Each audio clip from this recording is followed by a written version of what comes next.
Hindi po makailan lamang naglabas po ng pahayag si Larry Gadon dahil po sa kanya, kakahaka lang daw yung kahirapan sa bansa natin. Hindi daw totoo. Bulag-bulagan lang yun. Bulag-bulagan lang yun siya. Eh, hindi naman nakikita na ano. Eh, samantala, hindi naman siya nag-ikot sa mga squatter eh. Diba? Kaya hindi nila ramdam yung hirap ng mga mahihirap. Pero nung panahon po, siguro naman po, mga ilang taon na din kayo nung panahon ni former President Ferdinand Marcos Sr.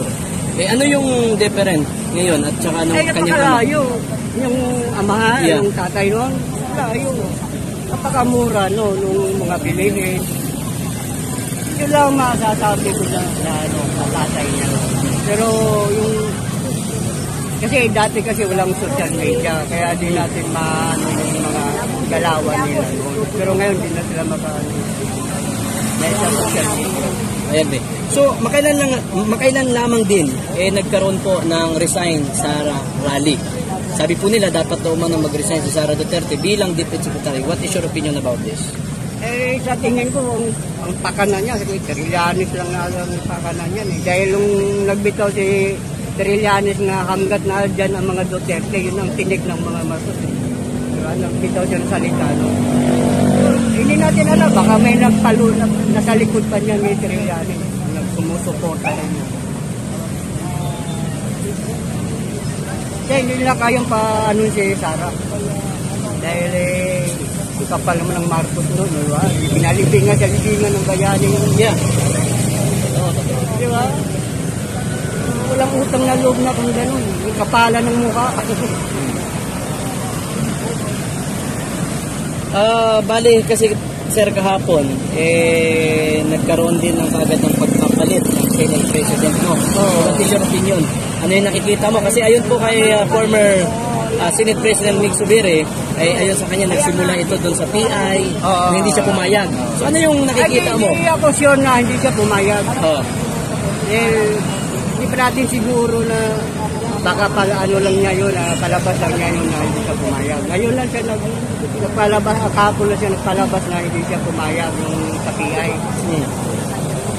Dahil dun sa hearing siguro ni Morales, doon na niya ilabas na Pero ano yung dahilan, ano pa yung inyo pong opinion na hindi nga po nakadalo umano itong si Kumar sa Senate hearing kahapon lang?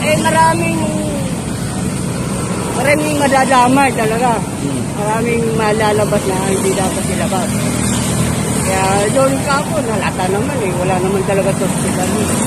Kung talaga na-stroke ka, hindi naman ganun ang itura ng na-stroke ka Wala naman dextrose, wala naman ano talagang naano yun. Nasabi lang niya yun dahil nakunan siya ng CCTV. May audio kasi yun siyempre, alibay na lang niya yun.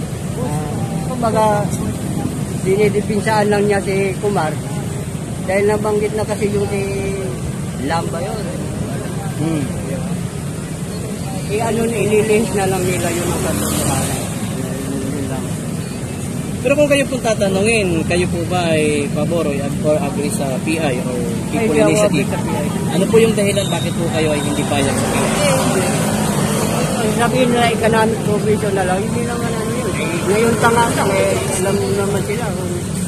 Wala naman sa isang salita. Lahat ginagawa nila para pansarili nila.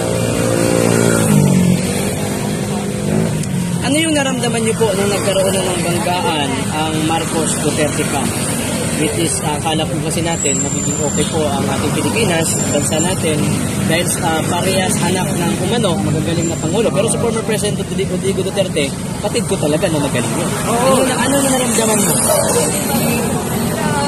Nung una, medyo okay. Pero nung kalauna na, parang hindi na maganda ang kakalabasan.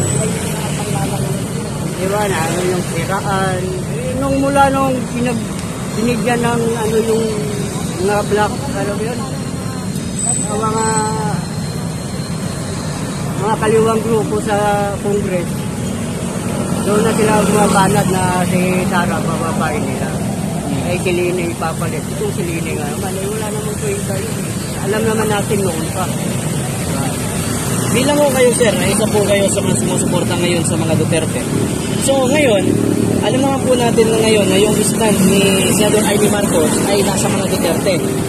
Kahit na yung kanyang kapatid, ang presidente ngayon. Ano yung nakikita mo? Ano yung nararamdaman mo? Or ano yung nakikita mo kay Senador Amy Marcos?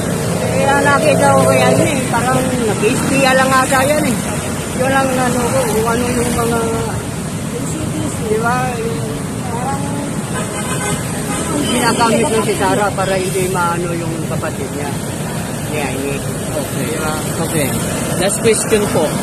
This coming election 2022, ayun po kay Senador Amy Marcos, naglabas na rin siya ng pahayag na yun po sa kanya, siya ay tatakbo bilang senador muli. Kayo po ba ay bubuto sa kanya? Wala na. Wala nang Marcos susunod pa kung maaari. Saan doon nila papahinugin nila. Wala na yun. Bulok na yun. Salamat po. Thank you po, thank you. Thank you. Okay, thank you. Salamat po kayo. Salamat. Baka mabayra lang.